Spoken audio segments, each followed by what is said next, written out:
موندیال نمای دیگری از جسارت انسان. هیجان مخلصان منتخب‌های بلژیا و برزیلیا حد و کنار ندارد. آنها در شهر قزان انتظار بازی دسته‌های دوست داشته‌شان هستند. امید دارند که بازی جالبی را تماشا می‌کنند. قزان زیبا برای تماشای فوتبال زیبا. بلژیا باید غالب شود. حالا و یا هیچ وقت. برزیلیا بسیار دسته قوی است، ولی فکر میکنم ما امکانیت خوب داریم. به همین خاطر بی‌صبرانه انتظار این بازی هستم. هواداران تیم ملی بلژیا باوری دارند که دسته‌شان با هیئت پرستاره‌اش امکانی به دور بعدی را خط گرفتن را دارد، ولی میگویند اگر از تیم چون برزیلیا مغلوب هم شوند زیاد آزرده نمیشوند. من بسیار در تشویشم، همزمان هیجان زده هستم. تقدیر بازی قبلی را مقابل ژاپن ما در دقیقه آخر حل کردیم. ژاپن بازی خوب نشان داد. ما فکر کردیم آدم یک بار زندگی میکند و آمدیم اینجا. فکر میکنم ما بهترین لحظه های زندگی ما را سپری میکنیم. مخلصان منتخب برزیلیا باشد با باوری کامل غلبه دسته‌شان را انتظارند و میگویند برای رسیدن به این هدف نیمار به آنها کمک میکند. بازی مشکل ما را در پیش است، به آن خاطر که بلژیا دسته قوی است، ولی من فکر میکنم برزیلیا به این آمادگی خوب دیده است. ما سرمربی خوب داریم و دسته ما مرحله به مرحله سطح بازیش را بهتر میکند. به نظرم حالا بهترین فرصت برای پرواز است. باید که غلبه کنیم. بازی میان این دو تیم که در خط حمله‌شان بازیگران باشگاه‌های ارشد اروپا هنرنمایی میکنند قرار است با حمله‌های جالب همراه شود. سرمربی‌های هر دو منتخب هم وعده دادند که مخلصان فوتبال شاهد بازی پرشوق و حساس خواهند شد. سلام بیننده عزیز، بعد چند لحظه بازی میان منتخب‌های بلژیا و برزیلیا در دایره مرحله یک‌چهارم‌های جام جهان شروع می شود و امروز ما درباره همین بازی صحبت میکنیم و چند گزارش دیگر را هم منظورتان میگردانیم. و هم صحبت من امروز از رادیوی فردا همکارم بکتاش خمسه‌پور هستند و انتظارتان از این بازی چی است؟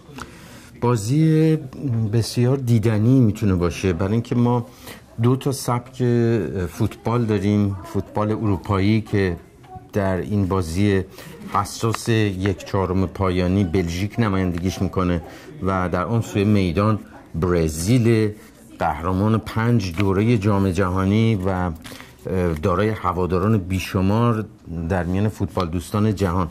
و چیزی که بسیار جالب توجهه اینه که هر دو تیم سبک بازیشون هجومیه و تا اینجا برزیل بهترین کارکرد دفاعی رو داشته، یعنی مشترک با یک تیم دیگه از نظر کارکرد دفاعی، هرچند که در بازی امروز گفته شده که دنیلو مدافع سمت راستش رو که در منچستر سیتی بازی میکنه نخواهد داشت به دلیل مصدومیت، کشیدگی عضله ران و همچنین در اون سوی میدان بلژیک که بلژیک تا اینجای بازی‌های جام جهانی بیشترین تعداد گل زده رو داشته. بله. و شما چگونه بازی رو انتظار هستید؟ بازی که یک دسته دفاع رو انتخاب میکند، دو دسته دیگر حمله رو و یا دو دسته بازی کوشاد به قول میکنند. اینطور که اینگونه که نشریات در بلژیک نوشتند، خواستن که تیم بلژیک از نام برزیل نه هراسه. به نظر میرسه که هر دو تیم در این حال محتاط خواهند بود. بلژیک میدونیم که یک فوتبال سرعتی رو همیشه داشته، البته در دیدارش اینجا جا داره از ژاپن هم یادی کنیم، در دیدارش با ژاپن به دردسر افتاده بود و تا 20 دقیقه به پایان بازی با 2 گل عقب بود، ولی تونست با اون نیروی هجومیش و بازی سرعتیش گل‌های خورده رو جبران کنه و خودشو به مرحله یک چهارم پایانی برسونه.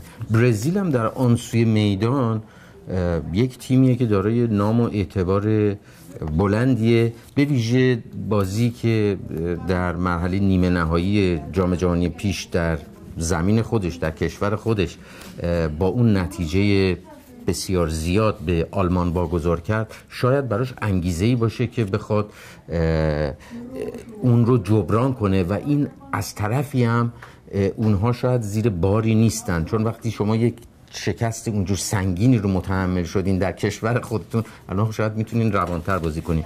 ولی هر دو تیم فکر میکنم که در این حال که هجومی بازی خواهند کرد، در این حال که چشم به ضد حمله ها خواهند بود، خیلی در این حال مراقب خواهند بود در این مرحله، چون هر دو میخوان بکوشن به نیمه نهایی برسن.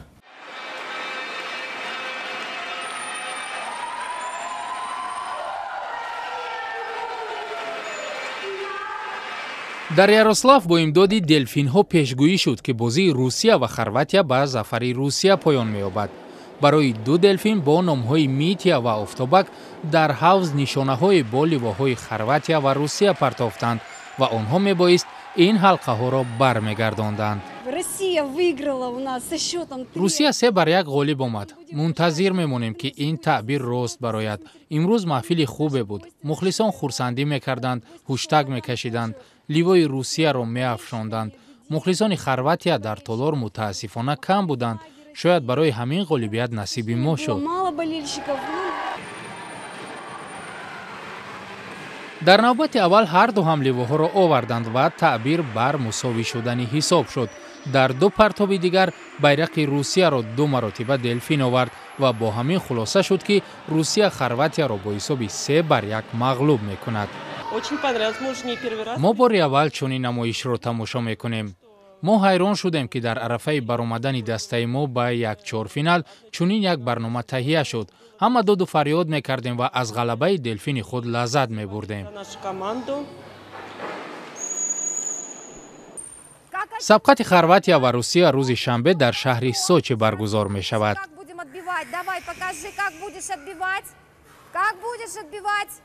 чӣ гуна зарбаро бармегардонӣ? чун Акинфеев.